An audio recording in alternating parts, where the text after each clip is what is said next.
అసలు నువ్వెందుకు నా పడవలోకి వచ్చావు? మనం చేపల వేటకెళ్దాం. ఈ పగటి సమయంలో ఇందులో ఏ చేపలు ఉండవు. నిజానికి రోజులో ఏ సమయంలోనూ ఉండవు. పేతురు, నాకు 1 గంట సమయం ఇవ్వు. మళ్ళీ చెప్తున్నాను, అక్కడ ఖచ్చితంగా ఏ చేపలు ఉండవు.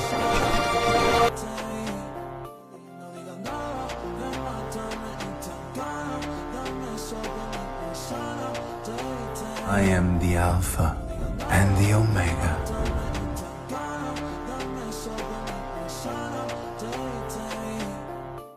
King is here.